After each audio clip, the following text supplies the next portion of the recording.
네, 원희룡 장관이 양평고속도로 논란과 관련해서 어제 양평 현장을 갔습니다. 이 현장에서 어떤 얘기를 했는지 들어보시죠.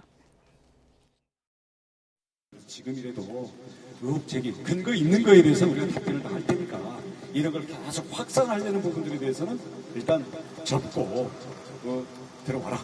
전문가 검증을 할 수 있는 그런 법적인 틀 또는 법 외에 우리 사회적인 틀이 어디 있는지를 저희들이 지금부터 여러 방안을 놓고 검토를 정밀하게 하겠습니다. 그래서 이 틀들에 대해서 민주당도 들어와라. 민주당이 추천하는 전문가들 우리가 다 받아주겠다. 그렇게 해서 전문가들의 영역은 전문가들끼리 토론해서 결론을 나면 나는 대로 안 나면 안 나는 대로 제시를 해주고 의혹을 가지고 끊임없는 정쟁을 되풀이하자는 얘기밖에 안 됩니다.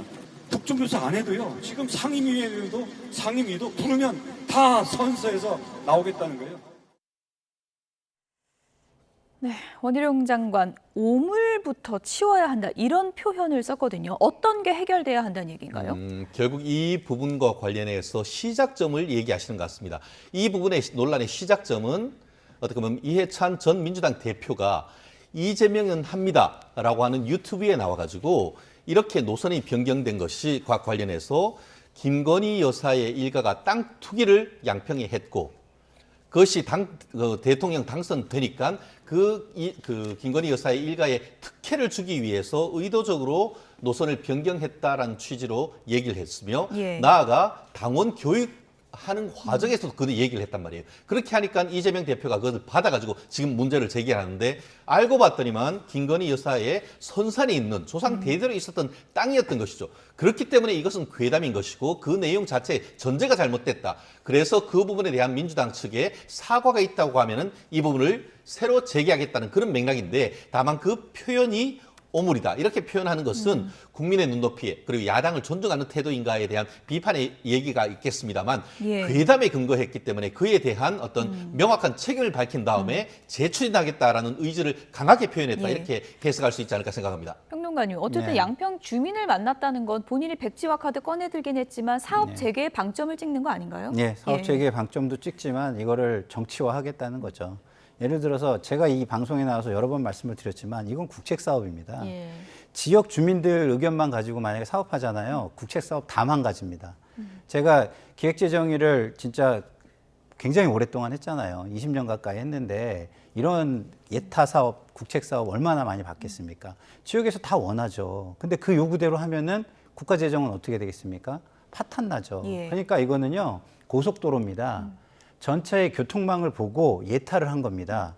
그러면 그 기준에 맞게 사업 목적에 맞게 사업 타당성이 다시 조사가 됐다는 게 밝혀져야 돼요. 그런데 지금 지역 논리만 가지고 이야기를 하고 있어요. 이건 정치입니다. 그게 아니에요. 이거는 그러면 이게 국가의 균형 발전이라든가 아니면 국민의 편익에 경제성이나 정책성이나 이런 측면에서 어떤 이익이 있는지 그리고 예타안과 이게 어떤 차이가 있는지 이걸 비교해서 국민에게 비교해서 볼 수 있게 근거를 잘 만들어서 제시해 주셔야 되는 게 저는 국가의 역할이고 원희룡 그 장관 말대로 정치적인 발언 좀 이렇게 솎아내시고요. 전문가들로 하자고 했으니까 여야가 추천하는 전문가들 그리고 거기에 그 좀 잘 아는 정치인들이 옵저버로 내지는 같이 참여해가지고 국정조사보다는 그 방안이 맞다고 보시는 건가요? 뭐 저는 이거는 전문가의 영역이라고 생각하기 때문에 꼭 국정조사까지 필요하지는 않다고 보고요. 그냥 방송에서 좀 생방송 해주시고 전문가들이 치열하게 토론하고 그러니까 예타를 한 전문가들이 있거든요. 예타를 한 전문가들은 지금 이게 타당성 조사가 이상하다고 얘기를 하세요. 실제로. 그분들. 그리고 타당성 조사 한 전문가들 있잖아요. 왜 그렇게 했는지 그분들.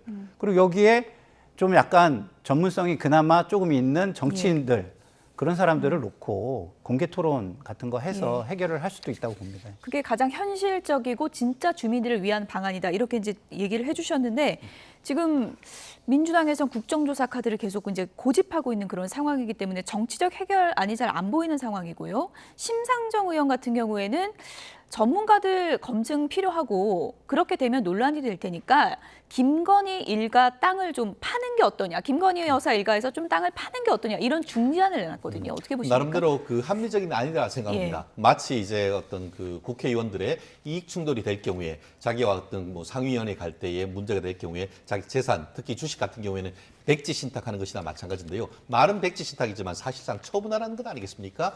그러한 논리를 여기에 빗대는 것인데 나름대로 합리적인 대안이 될 수 있다라고 봅니다. 물론 그 부분과 관련해서 선산을 팔아라는 한 것은 납득하기 어렵겠죠. 결국 선산과 같이 어떤 감정적이고 조상적과 관련된 부분은 그대로 유지한다 하더라도 그 이외의 땅 같은 경우에는 신속하게 처분하는 것을 통해서 어떤 정권의 부담을 줄이는 것은 나름대로 한 가지 방법인 것 같은데요. 예. 아까 말씀하신 것처럼 비용 편익 분석과 관련해 가지고 이 부분은 경제성 또 환경성 나중에 주민의 수용성이 있습니다. 예. 그렇기 때문에 주민들에게 설득을 하고 주민들이 그 부분에 대해서 동의를 한다라고 한다면 그 또한 예타의 하나의 기준이기 때문에 예. 그 부분들 종합적으로 어떤 전문가들이 한다고 하면은 신속하게 재개를 충분히 할 수 있다고 저는 봅니다. 근데 제가 예타를 오래 봐왔기 때문에 자꾸 걱정돼서 말씀드리는데요. 기획재정부는 되게 걱정하고 있을 거예요. 왜냐하면 자꾸 지역 주민을 강조하잖아요. 그럼 다른 지역 주민들도 그만큼 강조가 돼야 됩니다. 이거는 국책 사업이에요.